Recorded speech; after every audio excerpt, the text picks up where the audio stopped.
Second Lieutenant Isaac Sackman Marx, United States Army Air Corps, World War II. Isaac is one of my World War II aviators, just a great guy. I got to know him. He used to call me, sounded like Forrest Gump when he would call me. I interviewed him in Monroe, Louisiana. It was May the 10th, 2007. I was down there. We were actually doing a story with CBS Evening News at that time. That's one of my most favorite news programs that have been done about my work. But I miss Zach. He was a great guy, just a great community member, and just lived one of those amazing lives. He was an aviator. On December 7, 1941, Pearl Harbor was attacked. On December 8, 1941, he was one of several 100,000 young men who joined the military. He went into the Army Air Corps, was trained to be a pilot, started with B-17, went to the B-24 bombers, actually flew with Jimmy Stewart, the famous actor Jimmy Stewart, up in Idaho during a training run. I think Jimmy Stewart was testing out instrument rating and Zach was with him. So a great story there. Zach went over to Europe and flew 2 missions, was shot down on a second mission over Germany. He was a prisoner of war in northern Germany, was liberated at the end of the war, but another one just like Ed Baker at P.O.W. In World War II. He was with the 392nd Bomb Group, which is part of the 8th Air Force. Lost Zach in 2013, over 10 years ago. Now he's 92 years old, and like I said, he lived a great life, folks, and let's honor him through this story. I want to thank Roy Hammett for sponsoring this story. Roy, thank you. First time with you, working with me, and thank you for making it possible for others to hear Zach's story today. I really appreciate you and your dedication to our country and our veterans, and I just salute you, sir, and thank you, and hope we can work with you again. If you'd like to sponsor a story, folks like Roy, I'd encourage you to do so. There's information in the video description on my website, larrycappetta.com. Click on Sponsor a Veteran, and I'll do the rest. Include the veteran's name in the sponsorship, and it's a redesigned page. I hope you've seen this page. It's really great. It's really easy to navigate too. So I would encourage those of you who don't want to sponsor but would like to donate to my work. There's information in the comment section of all my videos. There's always a comment. My first comment is from me, and there's a link in there to donate. So listener support it, viewer support it, folks. Without you, I can't do this, and let's continue the work. I know a lot of you are cheering me on. Let's keep doing it. Well, maybe it's time for you to step forward and help with this too. So this is just amazing work, folks. And I tell you what, you know, freedom's not free, and the price for freedom, it's embedded in all these stories. You're watching them, you're seeing them, you're connecting. A lot of veterans are reuniting with comrades, and family members are understanding why their loved ones went through what they did in war because of these stories. So educational value here, people being healed, people being brought together and just educated and being empowered. In the day we live in, where they're trying to erase history, I'm continuing to produce and kick out these stories of living history, folks. So, hey, I'm going to Texas, Bryan, Texas, November 3rd. I'm flying down there. I haven't flown in 4 years. And I'm going to interview a 90-year-old Korean War veteran. His family contacted me, and before he dies, they want me to interview him. He's got cancer, so you might say a prayer for me as I go. Haven't flown, like I said, in 4 years. A little nervous, but I'll be fine. I flew over 500,000 air miles, and I'm ready to go. I'm going to start interviewing Vietnam veterans again officially in Arizona the 1st of January. So if anybody's in the listening audience in the Phoenix area, get a hold of me. I started my work 21 years ago down there with the World War II veterans. And listen to this, the Vietnam veterans of today are almost the same age as the World War II veterans were when I started interviewing them. So in 20 more years, who's going to be here to tell the story? So it's important work, folks. Get behind it. Thank you very much. Okay, sit back and listen to Zach's story. It's a great story. You'll love it. You'll love his accent. He just was really a great facilitator of information that day in Monroe, Louisiana. So subscribe to this channel, share these videos, and I'll be talking to you on another broadcast. God bless you.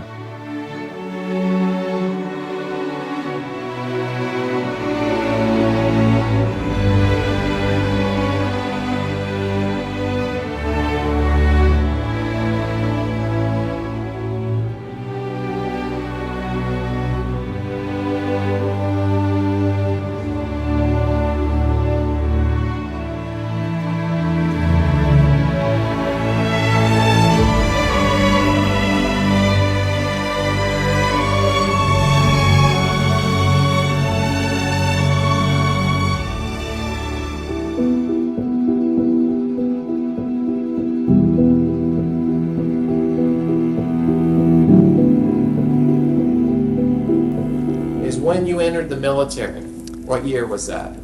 December the 8th of 1941. December the 8th. Is there any significance? That was, yeah, December the 7th was, that's right. So my question is was that the reason you went in, or were you already planning on going in?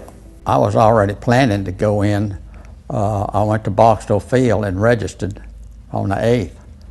I bet a lot of other young men did too. How old were you then? Well, I was born in 21. I'm not good at math, so I'm going to have to count on my fingers. Well, So I was you're born, probably 20 years old? I was born in 1920, July, so I was 20 plus, you know. I got my pilot's license at Tulane University in 1940 and 41. I came back to Monroe and went to Northeast at night and got my advanced pilot license here in Monroe. Flew WACOs. You flew what? WACO. What's that? A twin engine. Okay. I mean a twin wing, not engine. Single engine twin wings, like a. It was a real nice airplane, and I got my advance out there.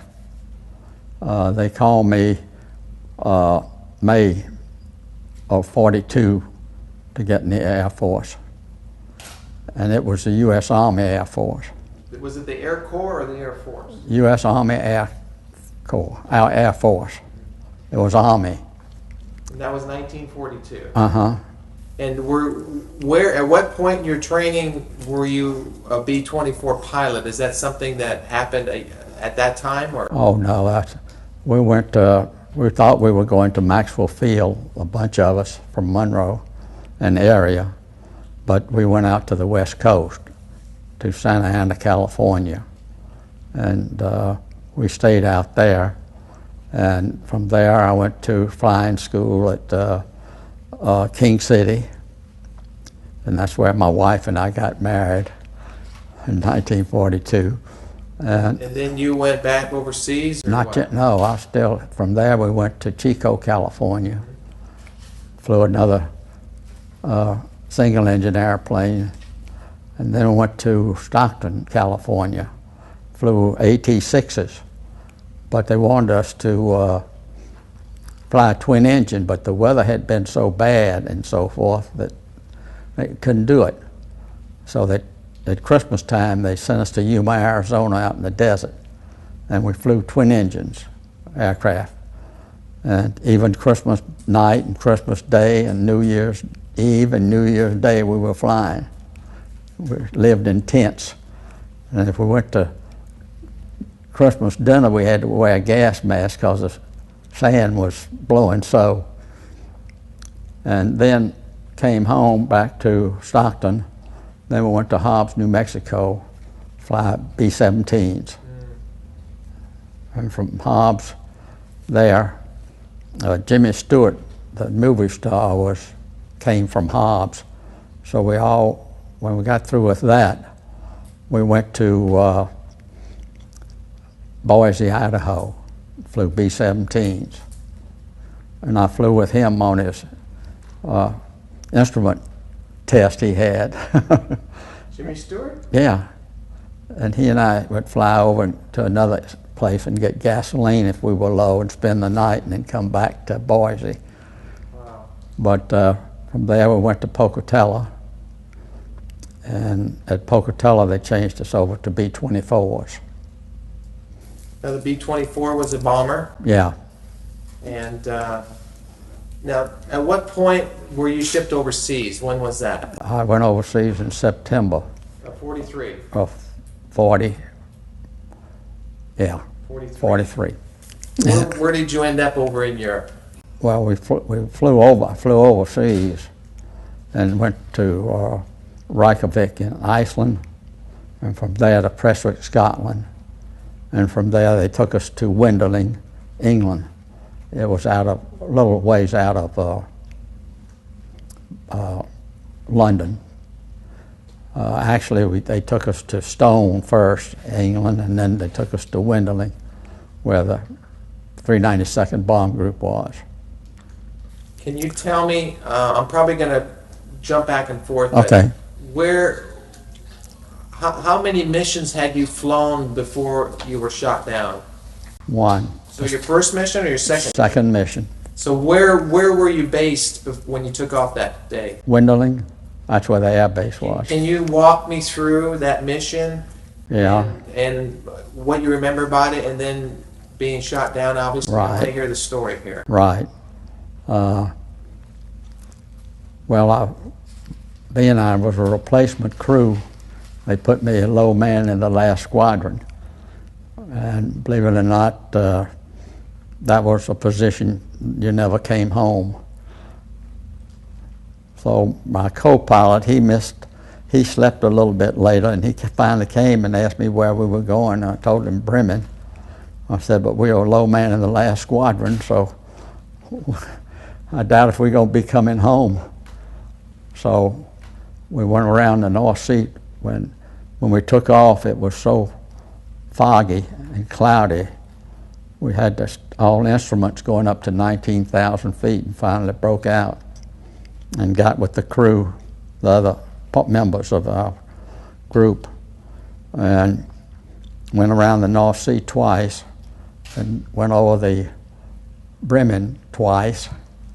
And on the way in, the flak knocked one of my engines out, and come on the first time, and then I went around again. A German fighter, knocked my other engine out, and I had two. And I was doing pretty good. I was low and stayed with the group some, and got over the getting ready to go over the Frisian Islands, the Zuyder Sea, and lost all gas. So if you went into the North Sea, you could live 30 seconds. The information that I got from a young man from the government, we had 150-mile-an-hour headwind.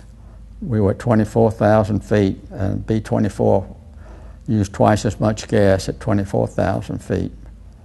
So I didn't go into the North Sea. I was able to turn around and go over Holland, and everybody bailed out. Everybody bailed out.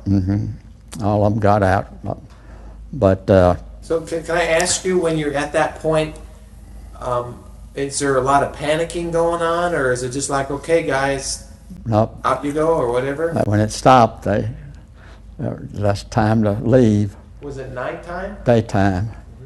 And I was going to tell you something else there. You stayed on the plane, though. All of us jumped out. You jumped out, too? Okay. All of us jumped out. And everybody got home, believe it or not. So, but we lost 123 men that day. So we got picked up by, my co-pilot and I landed in a field, and the people in Holland came around us, but they couldn't help us because they didn't know who was a Quisling and would turn them into the Germans. So the Germans came, and the Luftwaffe took us over and spent a night in a house underground, so to speak. And I stole a set of cards from them when I left. And we were going from there. We went to Amsterdam, but you wouldn't believe it. I told somebody that just a minute ago, we went on a wood-burning truck. In other words, halfway down, they stopped and put some wood in it and took us on to a jail, regular jail downtown. I want to ask you now, okay, you all jumped out of the plane, and did you jump out last, or? Well, yeah, well, we thought we did. So you're parachuting down, and you weren't being shot at. And you hit the ground, and then what happened again after you hit the ground? My co-pilot and I hit the ground. But I was going to tell you something else, though, about we were flying with 500-pounders and incendiaries, and we dropped the 500-pounders first, and then the incendiaries. Set it on fire. And then when you and your co-pilot were on the ground, were you injured when you landed or anything? No. And so what are you thinking about when that happens? Are you going to be captured? Yeah. Were you captured right away? Right away. There were enough airplanes and people and parachutes that they knew what was going on. They thought it was an invasion. Well, how did they treat you initially? Were they very mean to you? Or No, at the beginning, no.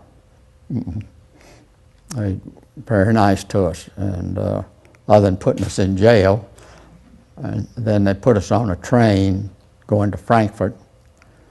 And when we got there that night, well, the British were bombing, so we went down in the ground in a bowling alley they had at the station way back. And then they took us to Dulag Luft, was an interrogation camp. What was that like? I mean, what type of interrogation would they do?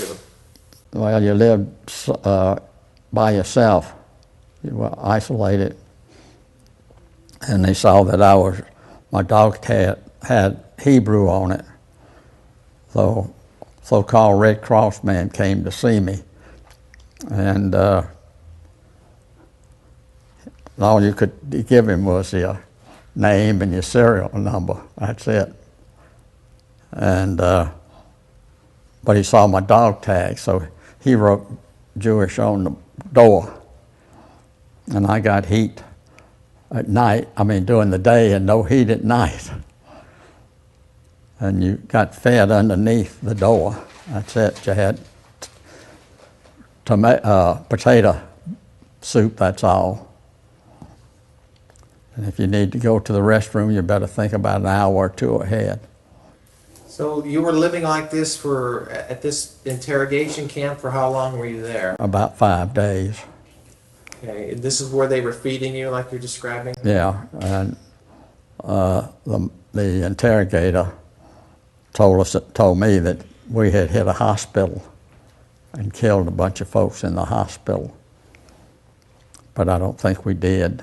So are you silenced? Are you talking to them? Are you giving them your name, rank, and serial number? That's right. That's it. That's it. But they knew.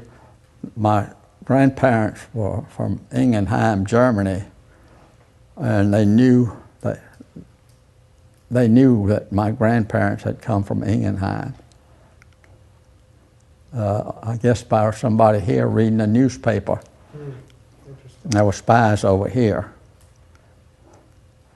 A lot of them, the people there and then the people at Stalag Luft 1 all spoke English. And they had been over in this part of the country.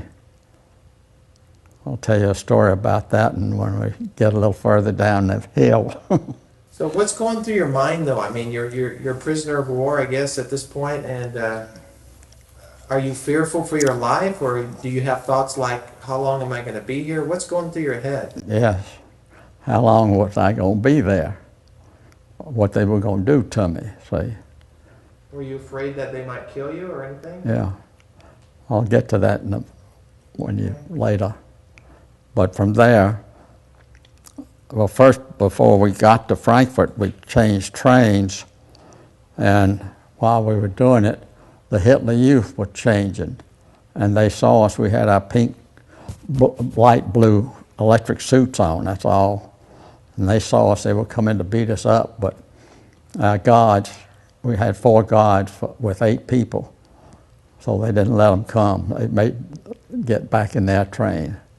Can you tell me, I've heard about the Hitler Youth. Can you tell me what they were, who they were?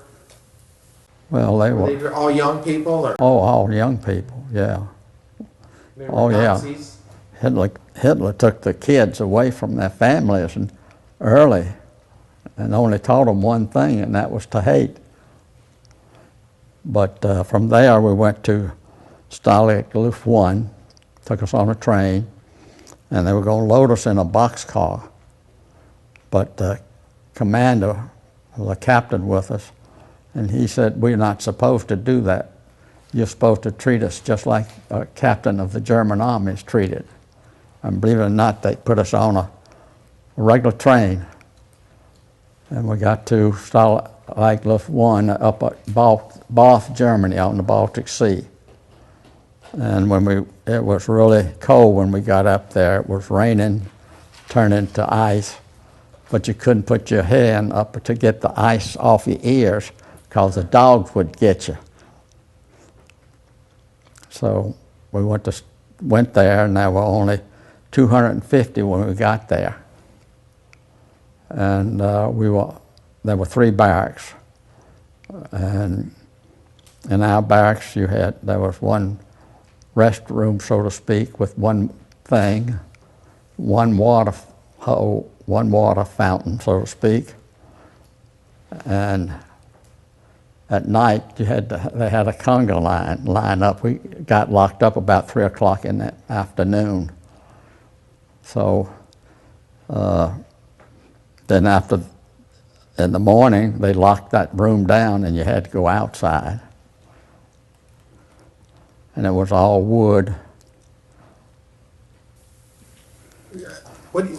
Thinking back about this experience, and I don't know if you've told your story a lot, but I mean, to me, when I first talked to you on the phone, I thought, I have one gentleman that I interviewed a few weeks ago in Colorado who was shot down. He is a P-47 pilot.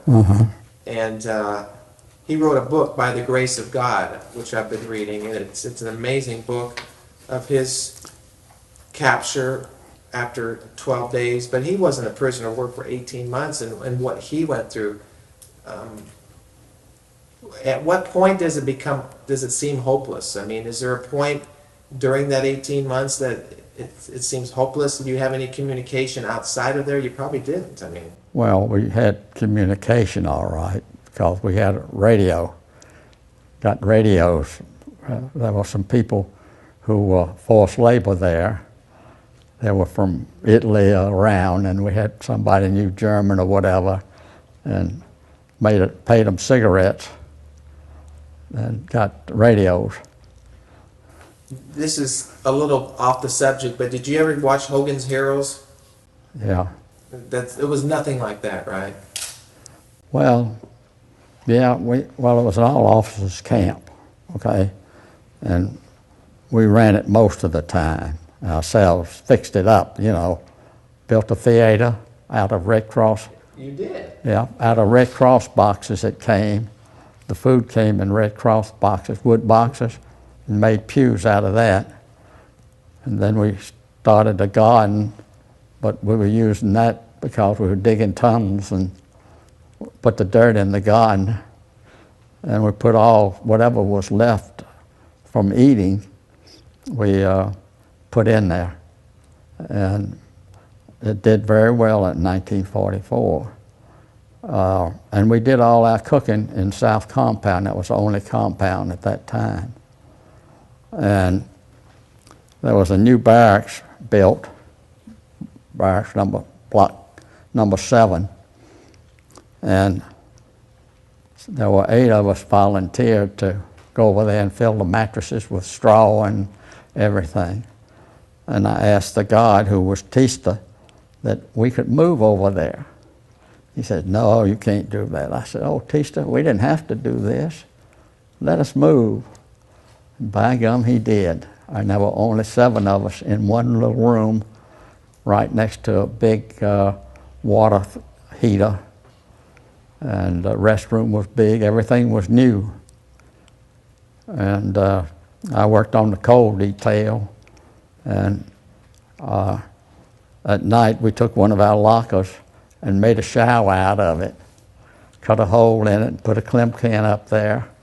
And after everybody gone to bed, I put 2 pieces of coal in under there and heated it up and poured it on everybody in our room. We didn't have any bed bugs because that was only that. But we did most of it, like I say, ourselves. And they had a seismograph machine that could tell where we were digging. But a couple of guys got in a fight one day, and we surrounded them and pulled up the seismograph. Yeah. What was, looking back on this, Zach, what was the hardest part of that 18 months? Okay, I had been to, the YMCA had sent musical instruments over to us, and there were a lot of guys there.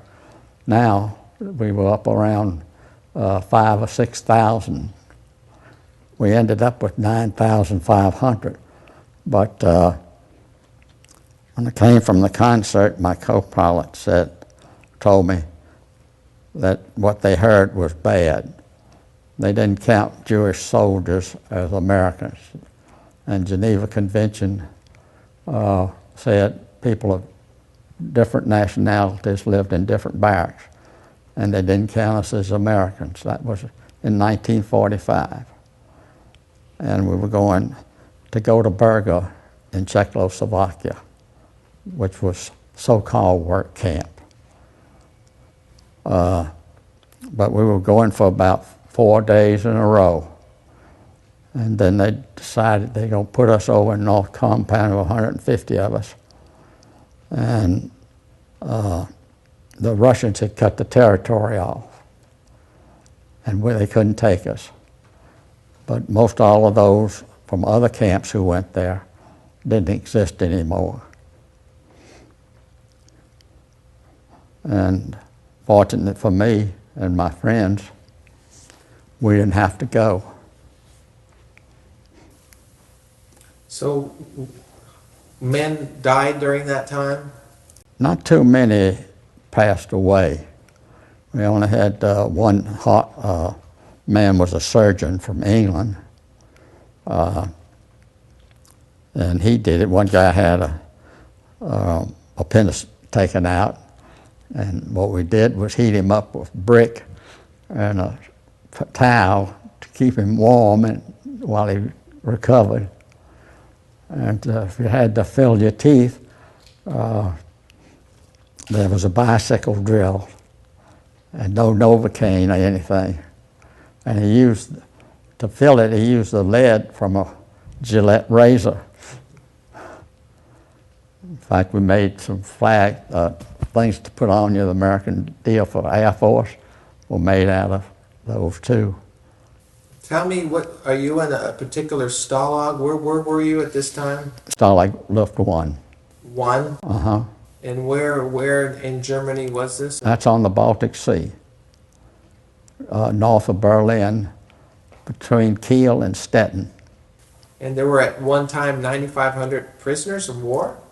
At the end. Are these all airmen? All air. Holy smokes. From everywhere. Now, they were from France, Australia, and some others from all the different countries.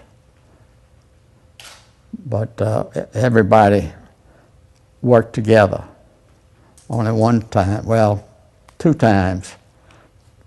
One time the Red Cross packages were coming, and out of our group, I think it was about 3 or 4, said they wanted that package, that they didn't get.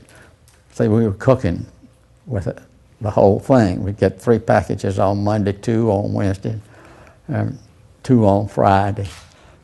So that all went. They said they wanted the D-bars, which they got. So we said, okay, let's everybody take his package. Well, by Thursday, they didn't have any food left. So we had to feed them. And they said, let's go back. And then another time, they picked on a boy who was smaller than me. And he was sitting by the heater we had, well, it was a cook stove too, on the coal, and he was getting all just smelly and everything. And they came to me and asked me to do something. Well, I said, if y'all promise me you won't pick on him, Kirby, I'll get him to have a bath tonight. So I told him. That was on a Saturday night. He took it. So at Sunday morning, formation, he was shining. Everything was shining on him. And they didn't cook, didn't, you know, do it anymore. Didn't pick on him. Were you guys a pretty close group? Was the camaraderie pretty high? I mean, Oh yeah. I lived with a Catholic priest in my barracks. Father Charlton was a great man. And one day one of my buddies called and said to me, one that lived in my room, said, "Sack, you got one of yours here." I said, "Man, that'd be great to have another one with me in place of me being the only one who was Jewish." And I went up to see Father and told him that Rico, Americus Gentili, was Jewish, and Father said, "No, he's not, he's mine." And Rico and the German God worked in New York City on the corner selling gambling tickets for his daddy. And when the war started, he went back to Germany, see? So Rico was something. He could tell you about a ball game or something. tell me about how your family was notified about you being missing or a prisoner of war. What kind of notification? Telegram. But was it missing in action? Uh-huh. Mm-hmm. They didn't know till December that I was a prisoner. Prisoner or missing? No, prisoner. Okay. No, the first one came missing in action. I have the originals of them. So that was a pretty hard time for your family, wasn't it? Yeah. But we talked. I mean, we didn't talk, but we wrote letters and so forth. From the Stalag Mm-hmm. write letters and they'd send them? Well, they limited it to you so many and so many lines. You couldn't write between the lines. And the guy that did the drawings for me, my wife, he didn't send too many home, so I could put Frank Huff's name on it and get them gone. But for a while there, I didn't get any mail or any packages from home for about 3 or 4 months. So tell me about the end of your time there and how you were liberated. Okay. Since the Geneva Convention, you know, Roosevelt and Stalin made was that the territory where we were to be taken by the Russians. And so the Americans couldn't come up and get us. They were about 60 miles away from us. So we waited. The Germans left, and the Russian prisoners left with the Germans because they would be killed by the Russians if they caught them. So we had already set up some guys to go out and meet the Russians, but the Russians caught them right away, brought them back. But the Mongolians came first on horseback and gave us 6 hours to be ready to go with them to Russia. His daughter had been taken when the Germans were fighting Russia, and that she was at a forced labor camp. That's the reason why he said we didn't do anything. So Colonel Zemke talked him out of it. And then we stayed another 3 days, and Marshal Zhukov's forces came. And they kept us for another week or more. They brought a USO show, so to speak, into us and brought a cow into it. One of the guys knew how to milk a cow. But we got all of our Red Cross packages before they came. But prior to that, there was no food hardly, rutabagas. And one day in the formation, the blackbirds were all over the field there. And boy, after formation, we started going, and the Germans let us go between the fence to get those blackbirds. And we had it getting fixed up for lunch, and they put out, they had been poisoned at the potato field. So we had to throw them away. So what day were you free? 25th of May. 1945? Uh-huh. Wow. The war was over. Oh yeah, it had been over. But then when the airplanes came to pick us up, and met a man from Raceland one day when I lived down south for a year and a half about, and he took pictures of us loading up on the planes. But you would be, the Russians said you'd be shot down if these planes got off of the beaten path. So they flew us to Reims, and I took a Red Cross package with me, and we got fed real well. And the next day, we were going on a train to Camp Lucky Strike, and I saw a man in a tent there, American, and I got out of formation and went in there and gave him my Red Cross package. And we got on the train, and the train got lost, and all we had was a cheese sandwich. We got there at 2 o'clock in the morning and got deloused and didn't get anything to eat till probably 10 o'clock. So that was the 25th of May. The war, what ended? Well, it was a lot later than that because we were, it took a while in Reims, and then took another day for us to go down to Camp Lucky Strike. And Lucky Strike was where a bunch of guys, well, they were all P.O.Ws. And there was a outfit from Louisiana, but they weren't prisoners of war. And I went over to meet them, and they were frying chicken. So I said, I'm going to stay here and eat with you. Well, looking back on that experience, I mean, to me, that'd be a life-changing experience. I mean, you probably don't take things for granted, do you? No, and you don't, I don't throw anything away, any food or anything. I might see a rubber band on the floor, and I'll pick it up. Because we had a sports field too. And we'd go walking, but I couldn't believe that if the wind was coming off the land to the Baltic Sea in the summertime, the mosquitoes were so bad, especially if you had shorts on, they would eat you up. And one night we decided in the summertime of 45, well, it wasn't, let's see, that was January, 44,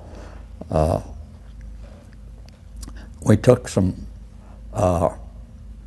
the pillowcases and cut them and made a screen out of them so we could open when the Germans were opening the things at night a little bit to get air into us now.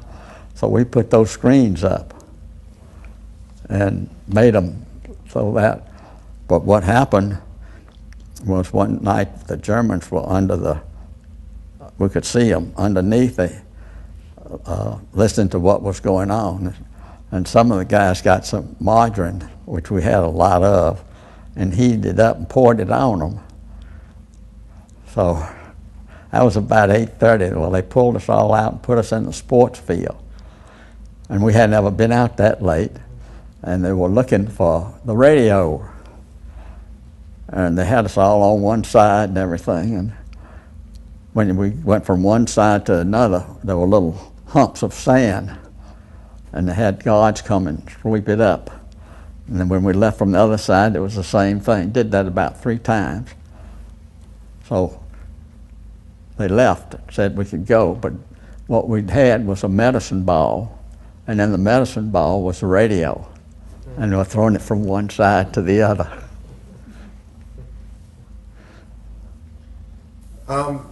What does freedom mean to you? Being a World War II veteran, having gone through that, and an American citizen, what does freedom mean to you, Zach?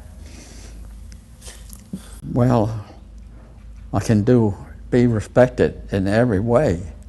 You're a human being, you live the way you want to live, And I do what I can. I'll be honest, I got involved with the Blood Center in 1949 and started giving blood then and paying the way to somebody to keep them alive. What about the price for freedom? You mentioned losing a lot of men in that one mission. What would you tell a young person today who takes their freedoms for granted a lot of times in this country, but what would your message be to our younger generation about the price of freedom? Well, the number one, and she's part of the paper, but so many things are robbery and stabbing and doing that when we all fought for freedom, you know? And if they ought to know better than what they're doing, don't kill a person. The Germans had a bunch of Russian prisoners there, women, and they used our showers to come take a bath in the middle of December. One time they threw them out with no clothes on to us, and we weren't happy about it. It didn't work. I want to ask you one more question, Okay. kind of along the lines of freedom, but what does the American flag mean to you or represent to you as a veteran? That's everything to me. The American flag is everything. It's freedom for our world, but when I see it being burned now all over the world, I can't understand it, you know? And if you have to learn how to live with each other, that's one of the things I say everybody needs to, well, like Colonel Zimke put out, you can't eat a cat, because if you eat the cats, the rats are going to take over. And everybody didn't quit. Everybody followed his orders. I'm going to ask you to do one more thing. Okay. I ask all the veterans to do at the end of my interviews. If it's okay, from where you're seated, when I tell you, can you look into the camera and give me a salute Oh, yeah. when I tell you to? Uh-huh. You want me to stand up or sit down? The camera's down at this angle. Okay, okay. Just want you to stay right where you're at now. Okay, sir, right into the camera. Great. Okay, thank you. Now, I want you to stay there. I'm going to take a picture of us with this, okay? Okay.